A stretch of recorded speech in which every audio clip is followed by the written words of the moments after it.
So now we'll move on to the full skeleton. We got a sternum. Okay, parts of the sternum. We have this top part. There's a little groove that kind of separates it. The manubrium is up here on the top. We've got the body, and we got the xiphoid process. Xiphoid process, really cool name, really fun to find, and they tell you about it when you take CPR, so you don't bust it off and send it into them. That's the sternum. We got some ribs.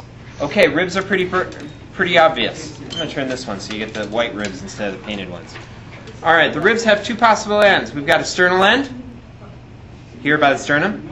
Vertebral end, back here by the vertebrae. All right? So you should be able to identify the two ends of the ribs. We've got a costal groove. If we were to look up underneath here, lifting this up, there's a little groove in here. Oh, we'll just have you spin it around there. See that little groove? That's your little groove. That's the costal groove. The intercostal muscles attach in there. Okay, then we've got the costal cartilage. Check it out, costal cartilage. And then we have two ribs that do not attach. They're 11th and 12th ribs. I'll just do here. These are the floating ribs.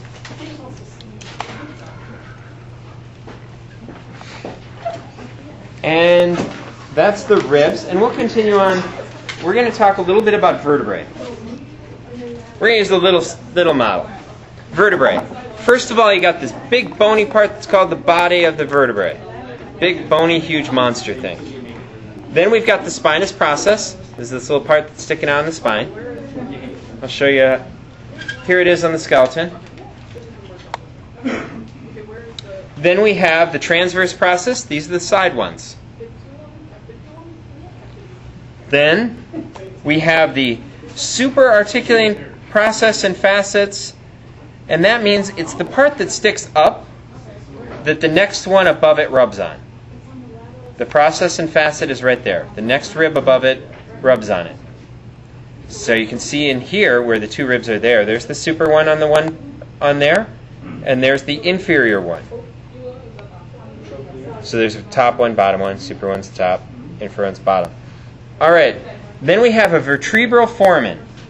Okay, the vertebral foramen is right here where the spinal cord goes through. Intervertebral foramen is here, side to side, where the spinal nerves come out. So you can see where the spinal nerves come out. And then we have we have two special vertebrae we're going to talk about.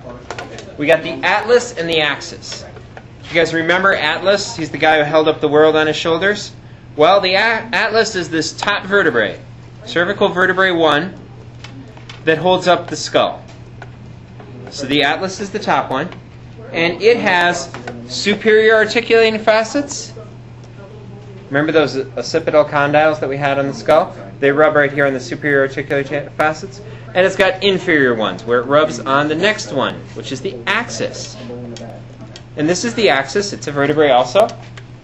And it's got a huge honked post here that stabilizes it. This is called the dens. This is the dens. Then, we're just going to mention that there's a transverse foramen. In all the cervical vertebrae, if you want to zoom in right there, you can see that hole. Up and down.